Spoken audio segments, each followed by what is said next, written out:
our reaction to Carlos Sainz signing to Williams for 2025. Hello everybody and welcome back to the P1 podcast with Matt and Tommy, emergency edition. A serious emergency.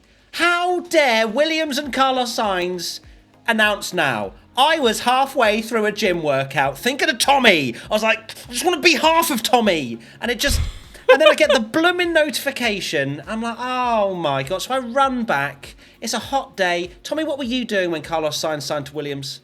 I was literally about to, I'd left the house and you saw you calling me and I was like, oh God, has Sergio Perez been fired? And no, it was Carlos Sainz being confirmed. But yes, classic summer break, and disappointed that we've, of all the days to do it, I mean, I was really looking forward to diving into Zhou Guanyu's drive rating, and now it's just delayed it, so... I know, driver ratings has been delayed. I'm sorry, everybody. I know you'll be crying yourself to sleep, but we've got enough time to slot that all in this week. Do not worry. But we have to jump onto this because Carlos Sainz going to Williams. I mean, let's just go with first thoughts. Of course, he's pairing with Alex Albon in 2025. My first thoughts are, okay, Williams have finally got a pairing that are decent. We haven't just got Albon carrying that blooming team on his shoulders. He's got a race winner in Carlos Sainz, who is, you'd have to say, near the form of his life. He's been performing incredibly well. And yeah, Williams, when you look at them, wow, okay, only forward is what I'm seeing there. But with Carlos actually going there, my immediate sort of emotion and reaction is a bit of sadness for him. Just purely because the fact that he's going there means he didn't have the options that we maybe dreamed of that he had, or at least they weren't there in the final decision. Because going to Williams, they're not exactly a front runner, but maybe 2026, the Williams domination arc begins. You never know. Yeah, my thoughts were a similar one, that it's a shame for Carlos to be in that team because his talent is above that. Of course, when it was announced that Lewis Hamilton was leaving and joining Ferrari, and that Carlos Sainz would be without a drive, Carlos put in probably the best form of his entire career at the start of the season and was doing unbelievably well.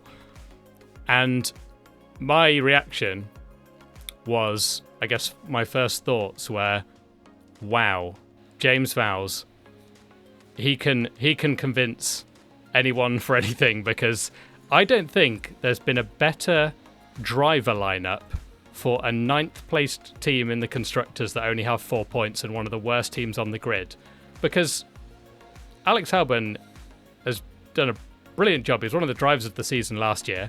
Carlos Sainz is in great form as well, and is a fantastic driver.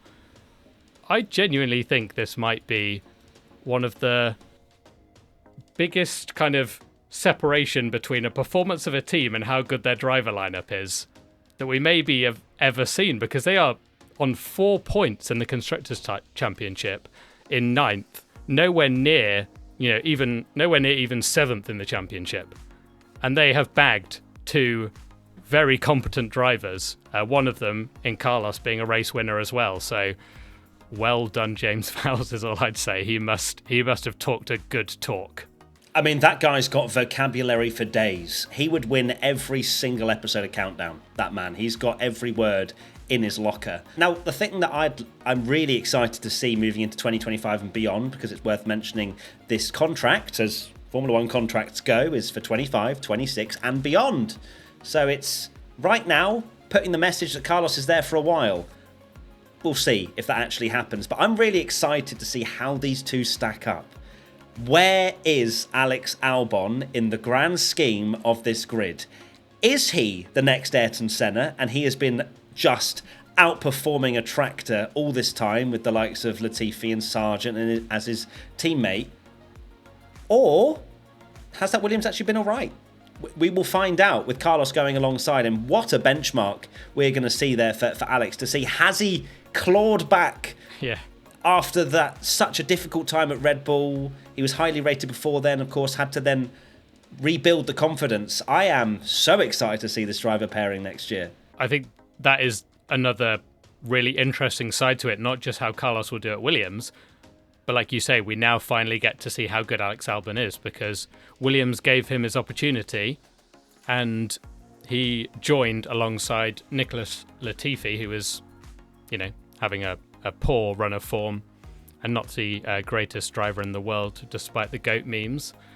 And then Logan Sargent hasn't done a very good job either. So not that you can compare from season to season, but when we see Carlos against Albon, we'll maybe get an understanding of, particularly last year, was Alex Albon actually the GOAT and was doing unbelievable things in that Williams, or was that Williams actually genuinely really good and all he had to do was beat Logan Sargent and whatever, and Sargent wasn't delivering. So now you've got a really nice benchmark to compare the two.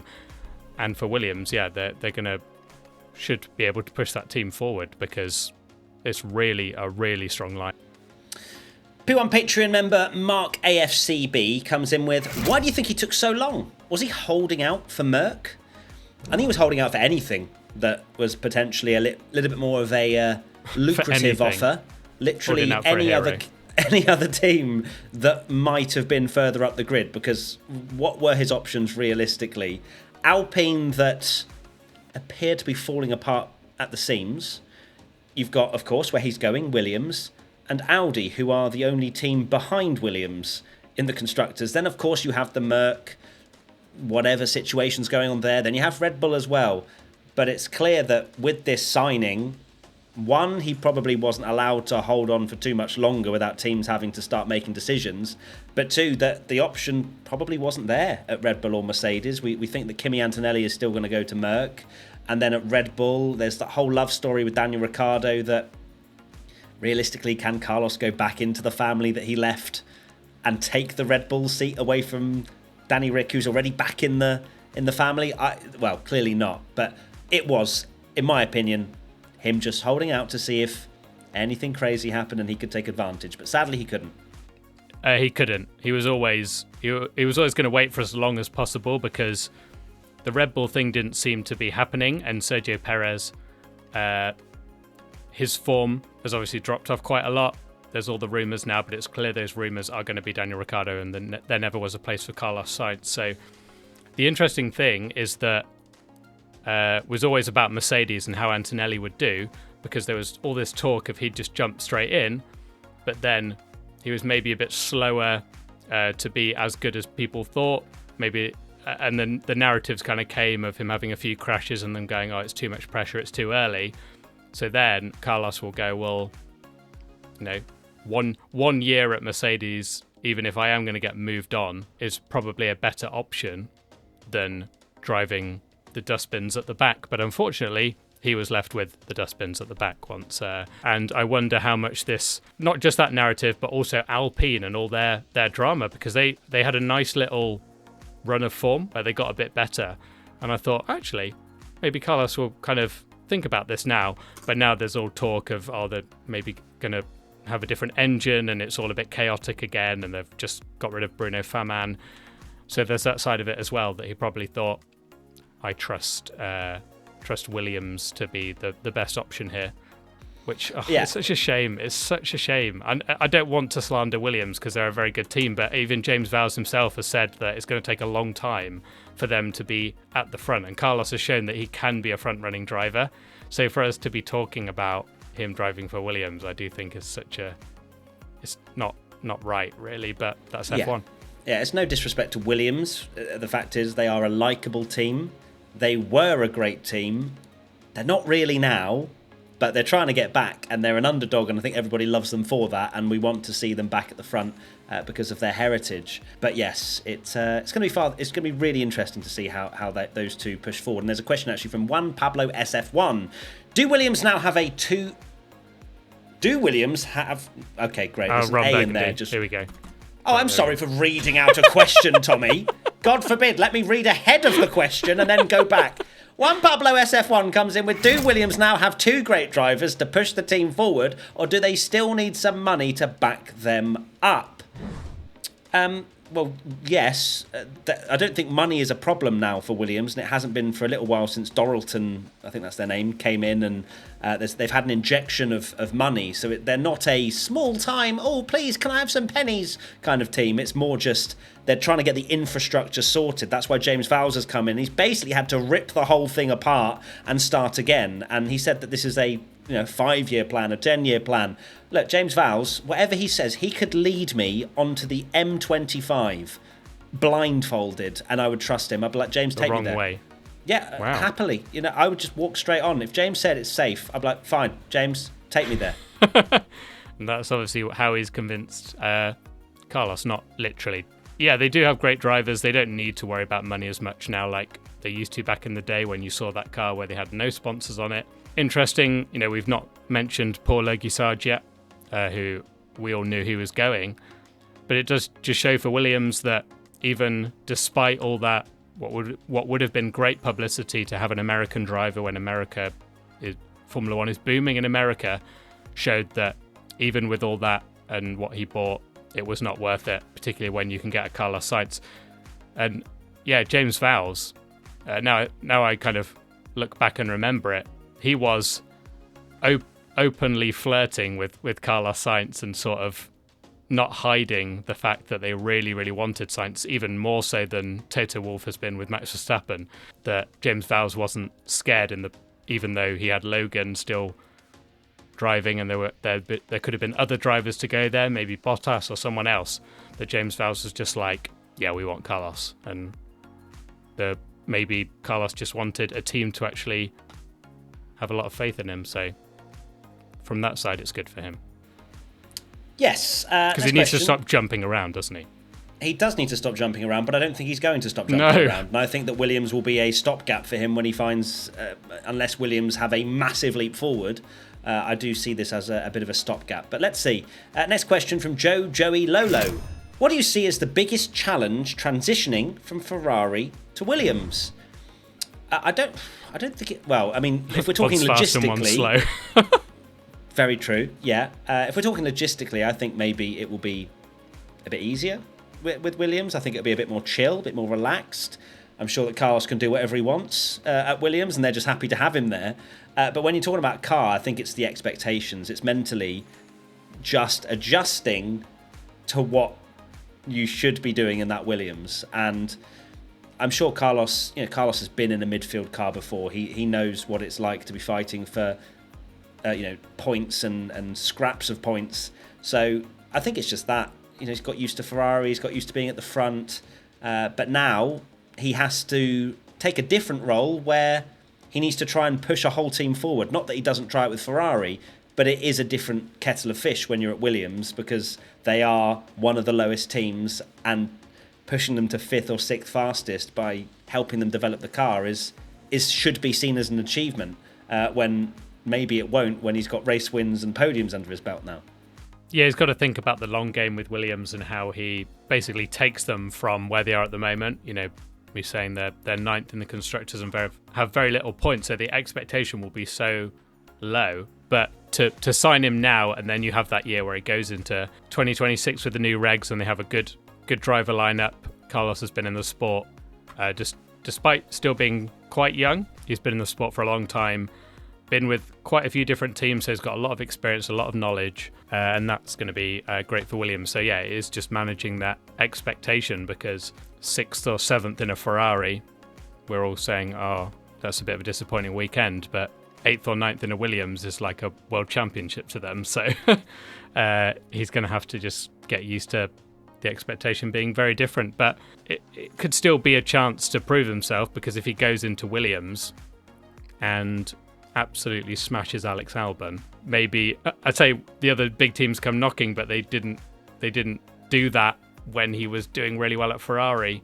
It's just the unfortunate position he found him in. Well, it's timing, isn't it? It's timing. It's all as well, timing. It's being at the right place at the right time, and unfortunately, he was in the wrong seat when Lewis Hamilton wanted to wear some red overalls, basically. Exactly. There's nothing that he did wrong. He would have kept that seat every single day of the week had Lewis not wanted to come along to Ferrari because Mercedes didn't want to commit to him. But yes, Ferrari to Williams is a big old culture shock as well, I'm sure, for him. But look, he's signed there and he's ready to take the risk. Final question from P1 Patreon member Savage Monkey 3.0. Will he regret not going to Audi in 2026? Well, only time will tell with this one. I think it was a roll of the dice, to be honest with you. Do you go with Williams that are they've been in the sport for many, many, many years. They know how to win. They have won a lot in the past.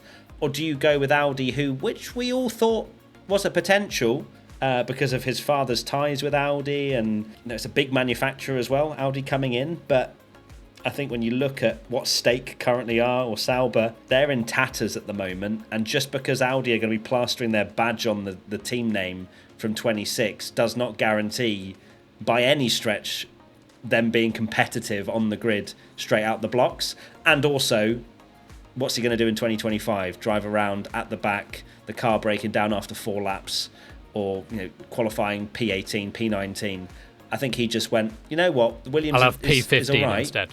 Yeah, with the occasional P9, P10. Yeah, but that's the thing. Of course, you're gonna try and aim as far up the grid as possible, even if it is only a small step with Williams. But as we've already mentioned, that is all there was available to him. So, no, I don't think he will regret it, because the more and more I think about it, the more and more I believe that Audi won't be quick in 26.